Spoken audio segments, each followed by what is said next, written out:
Sir ನಮಸ್ಕಾರ, ರಘುಡಿ ಚಾನಲ್ಗೆ ತಮಗೆ ಪ್ರೀತಿ ಸ್ವಾಗತ. ಇವತ್ತು ನಾವು ತಿಳಿಯೋಣ ಹೇಗೆ ಪೆನ್ಷನ್ ಅನ್ನ ರಿಟೈರ್ಮೆಂಟ್ ಆಗಿರೋ ಪೆನ್ಷನ್ ಅನ್ನ ಹೇಗೆ ಕೇಟು ಮೂಲಕ ಅವರ ಪ್ರಸ್ತಾವನೆ ಸಲ್ಲಿಸಬೇಕು ಅಂತ. ಸೊ ಈಗ ಕೇಸ್ ವರ್ಕರ್ ಲಾಗಿನ್ ನಾನು ಜಾಯ್ನ್ ಆಗಿದ್ದೀನಿ. ಕೇಸ್ ವರ್ಕರ್ ಲಾಗಿನಲ್ಲಿ ಫಾರಂ ನಂಬರ್ 7 ಬರುತ್ತೆ. ಪೆನ್ಷನ್ ಅಲ್ಲಿ ಲಾಸ್ಟ್ ಕಾಲಮು ಫಾರಂ ನಂಬರ್ 7 ಅಂತ ಇರುತ್ತೆ, ಅದರಲ್ಲಿ ಫಸ್ಟ್ ಕಾಲಮು ಫಾರಂ ನಂಬರ್ 7 ಅಂತ ಇರುತ್ತೆ. ಸೊ ನಾನೀಗ ಪಾರ್ಟ್ 2 ತೋರಿಸ್ತಾ ಇದ್ದೀನಿ. ಆಲ್ರೆಡಿ ನಾನು ಕೇಸ್ ನಂಬರ್ ಜನರೇಟ್ ಮಾಡ್ಕೊಂಡಿದ್ದೀನಿ.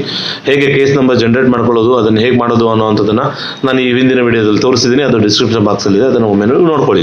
ಸೊ ಈಗ ಕೇಸ್ ನಂಬರ್ ಹಾಕ್ಬಿಟ್ಟು ಓಪನ್ ಮಾಡ್ತೀನಿ. ಸೊ ಇದನ್ನು ಓಪನ್ ಮಾಡ್ತಾ ಇದ್ದೀನಿ. ಓಪನ್ ಮಾಡಿದಾದ್ಮೇಲೆ ಇಲ್ಲಿ ಬಂದ್ಬಿಟ್ಟು ಈ ರೀತಿಯಾಗಿ ಪೇಜ್ ಓಪನ್ ಆಗುತ್ತೆ. ಸೊ ಪೇಜ್ ಓಪನ್ ಆಗಿರೋದನ್ನು ನೀವು ಇದರಲ್ಲೆಲ್ಲ ಸಬ್ಮಿಟ್ ಮಾಡಿರ್ತೀರ. ಸೊ ಅದನ್ನು ಹೇಗೆ ಮಾಡಬೇಕು ಅನ್ನೋಂಥ ವಿಡಿಯೋದಲ್ಲಿ ತೋರಿಸಿದ್ದೀನಿ. ಈಗ ವರ್ಕ್ ಲಿಸ್ಟನ್ನು ಮಾಡೋದು ಹೇಗೆ ಅಂತ. ಸೊ ಸಬ್ಮಿಟ್ ಆಗಿರೋವಂಥ ಅಪ್ಲಿಕೇಶನ್ನು ಕೇಸ್ ವರ್ಕರ್ ಲಾಗಿನಲ್ಲೇ ವರ್ಕ್ ಲಿಸ್ಟಲ್ಲಿ ಬಂದಿರುತ್ತೆ.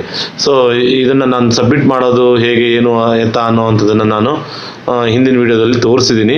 ಅದ್ರ ಬಗ್ಗೆ ಏನಾದರೂ ಡೌಟ್ ಇದ್ದರೆ ನೀವು ಕೇಳ್ಬೋದು.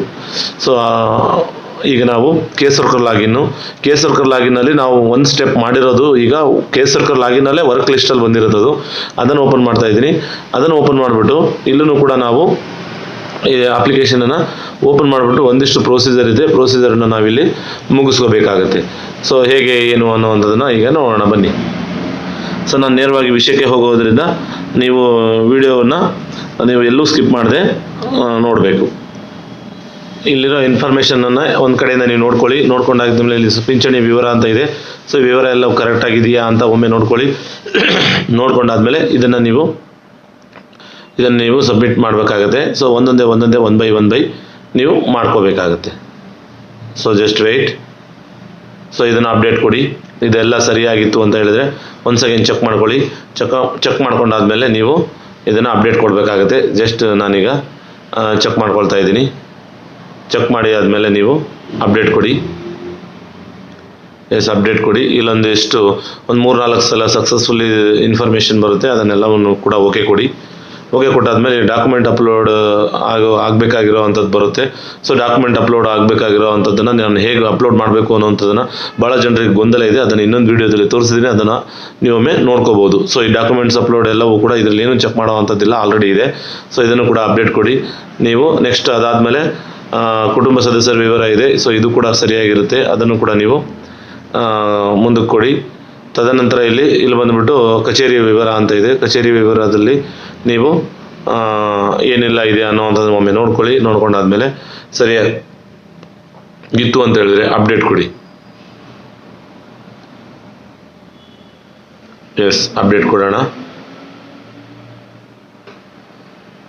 ಅದಾದ ಮೇಲೆ ನೆಕ್ಸ್ಟ್ ಸೇವೆ ವಿವರ ಅಂತ ಇದೆ. ಸೇವೆ ವಿವರ ಬಂದ್ಬಿಟ್ಟು ಇಲ್ಲಿ ನೋ ಡ್ಯೂ ಸರ್ಟಿಫಿಕೇಟನ್ನು ನೀವು PDF ಅಲ್ಲಿ ಡೌನ್ಲೋಡ್ ಇದನ್ನು ಮಾಡ್ಕೋಬೇಕು. ಇದನ್ನು ಕೂಡ ಅಪ್ಲೋಡ್ ಮಾಡಬೇಕಾಗತ್ತೆ.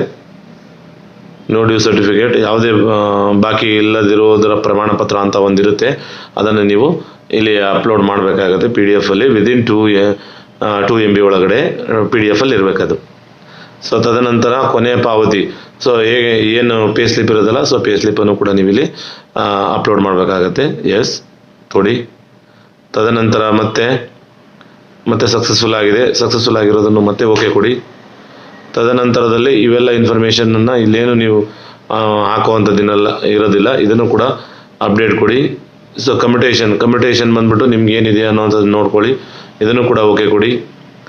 ಡಿಸಿಆರ್ಜಿನೂ ಕೂಡ ಇದರಲ್ಲೇನು ಬದಲಾವಣೆ ಮಾಡೋದಕ್ಕೆ ನಿಮ್ಗೆ ಬರೋದಿಲ್ಲ, ಅದನ್ನು ಕೂಡ ಓಕೆ ಕೊಡಬೇಕಾಗತ್ತೆ. ವಸೂಲಾತಿ ವಿವರ ಏನೂ ವಸೂಲಾತಿ ಇರೋದಿಲ್ಲ, ಹಾಗಾಗಿ ಇದರಲ್ಲೇನು ನೀವು ನೋಡೋದು ಅವಶ್ಯಕತೆ ಇರೋದಿಲ್ಲ. ಪರಿಶೀಲನಾ ಪಟ್ಟಿ ಪುನರಾವರ್ತನೆ ಇದೆಯಲ್ಲ, ರಿವ್ಯೂ ಅಂತ ಇದೆಯಲ್ಲ, ಅದನ್ನು ನೋಡಿಕೊಂಡು ಅಪ್ಡೇಟ್ ಕೊಡಿ. ಸೊ ಈಗ ಅಪ್ಡೇಟ್ ಕೊಟ್ಟಿರೋ ಅಂಥದ್ದು ಇಲ್ಲಿಂದ ಇಲ್ಲಿಂದ ಫಾರ್ವರ್ಡ್ ಆಗಬೇಕು ಅಂತ ಹೇಳಿದ್ರೆ ನೀವು ಕೆಳಗಡೆ ಫಾರ್ವರ್ಡ್ ಬಟನ್ ಕ್ಲಿಕ್ ಮಾಡಿ ಓಕೆ ಕೊಡಿ, ಎಲ್ಲವೂ ಅಪ್ಡೇಟ್ ಮಾಡಿದ್ದಾದಮೇಲೆ. ಸೊ ಇದು ಮತ್ತೆ ಸೂಪರಿಂಟೆಂಡೆಂಟ್ ಅವರಿಗೆ ಹೋಗಿರುತ್ತೆ. ನೋಡಲ್ಲಿ ಕಾಣಿಸ್ತಾ ಇದೆ ಸೂಪರಿಂಟೆಂಡೆಂಟ್ ಅವರಿಗೆ ಹೋಗಿದೆ ಅಂತ, ಅಲ್ಲಿ ತೋರಿಸ್ತಾ ಇದೆ ಅದು ಎಲ್ಲಿ ಹೋಗಿರುತ್ತೆ ಅಂತ. ಸೊ ಈಗ ನಾವು ಸೂಪರಿಂಟೆಂಡೆಂಟ್ ರೋಲನ್ನು ನಾವೀಗ ಸೆಲೆಕ್ಟ್ ಮಾಡ್ಕೊಳ್ಳೋಣ. ಬನ್ನಿ ರೋಲ್ ಸೆಲೆಕ್ಟ್ ಮಾಡ್ಕೊಳ್ಳೋ ಅಂಥ ರೋಲ್ ಬದಲಾವಣೆ ಮಾಡ್ಕೊಳ್ಳಿ. ಇಷ್ಟೊತ್ತರೆಗೂ ಕೇಸ್ ವರ್ಕರ್ ಲಾಗಿನಲ್ಲಿ ಮಾಡಿದ್ವಿ. ಈಗ DDO ಲಾಗಿನಲ್ಲಿ ಅದೇನು ಬಂದಿರೋದಿಲ್ಲ, ಇರುತ್ತೆ, ಬಟ್ ಇದು ನಿಮಗೆ ಅಲ್ಲಿ ಕಾಣಿಸೋದಿಲ್ಲ. ಯಾಕೆ ಅಂತ ಹೇಳಿದ್ರೆ ಅದು ಸೂಪರಿಂಟೆಂಡೆಂಟಲ್ಲೇ ಹೋಗಿರುತ್ತೆ.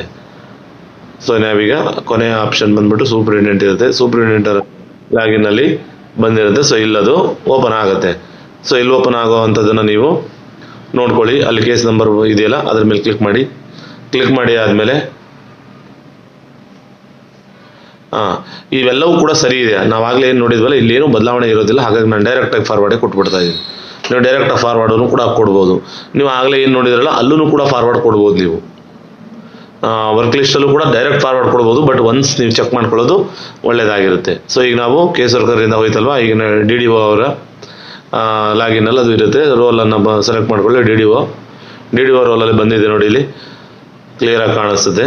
ಸೊ ಇಲ್ಲಿ ಬಂದ್ಬಿಟ್ಟು ಕೇಸ್ ನಂಬರ್ ಮೇಲೆ ಕ್ಲಿಕ್ ಮಾಡಿದ್ದಾದಮೇಲೆ ಮತ್ತೆ ನೋಡಿ ನೀವು, ಸೊ ಇಲ್ಲೂ ಕೂಡ ಹಾಗೇನೆ, ಇಲ್ಲಿ ಯಾವುದೇ ರೀತಿ ಬದಲಾವಣೆ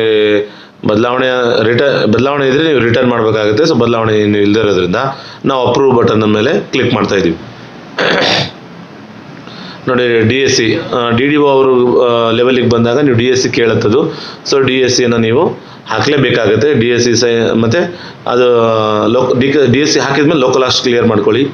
ಕ್ಲಿಯರ್ ಮಾಡ್ಕೊಂಡು ಆದಮೇಲೆ ನೀವಿಲ್ಲಿ ನಾನು DSC ಹಾಕ್ಕೊಂಡಿದ್ದೀನಿ. ಹಾಕೊಂಡಾದ್ಮೇಲೆ ಇಲ್ಲಿ ಅಪ್ರೂವ್ ಬಟನ್ ಇದೆ ನೋಡಿ, ಇಲ್ಲಿ ಲಾಸ್ಟಿಗೆ. ಸೊ ಅಪ್ರೂವ್ ಮೇಲೆ ಕ್ಲಿಕ್ ಮಾಡಿದ ತಕ್ಷಣ ಅದು ಪ್ರೋಸೆಸ್ ಸ್ಟಾರ್ಟ್ ಮಾಡುತ್ತೆ. Okay, just wait. Yes, successfully ಆಗಿದೆ. ಸೊ ಇದು ಪ್ಲೀಸ್ ವೆಯ್ಟ್ ಅಂತ ಕೇಳ್ತಾ ಇದೆ. Just weight. ಸೊ ಇಲ್ಲಿಗೆ ನಿಮ್ಮ ಅಪ್ಲಿಕೇಶನ್ ಹಾಕುವಂಥದ್ದು ಏನಿದೆಯಲ್ಲ, ಕೇಸ್ ವರ್ಕರ್ ಲಾಗಿನ್ನಿಂದ ಹಿಡಿದು ಕೇಸ್ ವರ್ಕರ್ ಸೂಪರಿಂಟೆಂಡೆಂಟ್ ಲಾಗಿನ್ನಲ್ಲಿ ಮುಗಿಸಿ ಆಗಿದೆ. ಸೊ ಈಗ ನಾವು ಇದನ್ನು ನೀವು ಡಿ ಡಿ ಒ ಅಂಡರಲ್ಲಿ ಇರುವಾಗಲೇ ನೀವು ಫಾರ್ಮ್ ನಂಬರ್ 7 ಅಲ್ಲೇ ಜನರೇಟ್ ಮಾಡ್ಕೋಬೇಕಾಗುತ್ತೆ. ಸೊ ಏನು ಡಿ ಡಿ ಒ ಅವರ ಹಂತದಲ್ಲಿ ಏನಿತ್ತಲ್ಲ, ಸೊ ಡಿ ಡಿ ಒ ಹಂತದಲ್ಲಿ ನೀವು ಫೈನಲ್ ಸಬ್ಮಿಷನ್ ಕೊಡೋದಕ್ಕೂ ಮುಂಚಿತವಾಗಿ ನೀವು ಫಾರಮ್ ನಂಬರ್ 7 ಮತ್ತು 7A ಡೌನ್ಲೋಡ್ ಮಾಡಿಕೊಂಡು ಅದನ್ನೇ AG ಆಫೀಸಿಗೆ ಕಳಿಸ್ಬೇಕಾಗುತ್ತೆ. ಸೊ ಈಗ ನಾನು ಸ್ಟೇಟಸ್ ನೋಡ್ತಾ ಇದ್ದೀನಿ. ಸ್ಟೇಟಸ್ ಮತ್ತು ನೀವು ಕೇಸ್ ವರ್ಕರ್ ಲಾಗಿನಲ್ಲಿ ಸ್ಟೇಟಸ್ ಅಂತ ಏನು ಬರುತ್ತಲ್ಲ, ಇಲ್ಲಿ ನೋಡಿಲಿ ಫಾರಮ್ ನಂಬರ್ 7 ಪ್ರೋಸೆಸ್ ಅಂತ ಇದೆ. ಅದರ ಕೆಳಗಡೆ ಲಾಸ್ಟ್ ಇಂದ ಎರಡನೇ ಆಪ್ಷನು ಫಾರಮ್ ನಂಬರ್ 7 ಸ್ಟೇಟಸ್ ಅಂತ ಇದೆ ನೋಡಿ, ಅದರ ಮೇಲೆ ಕ್ಲಿಕ್ ಮಾಡಿಬಿಟ್ಟು ಏನು ಕೇಸ್ ನಂಬರ್ ಇತ್ತಲ್ಲ, ಕೇಸ್ ನಂಬರನ್ನು ಇಲ್ಲಿ ಕ್ಲಿಕ್ ಮಾಡಬೇಕಾಗತ್ತೆ.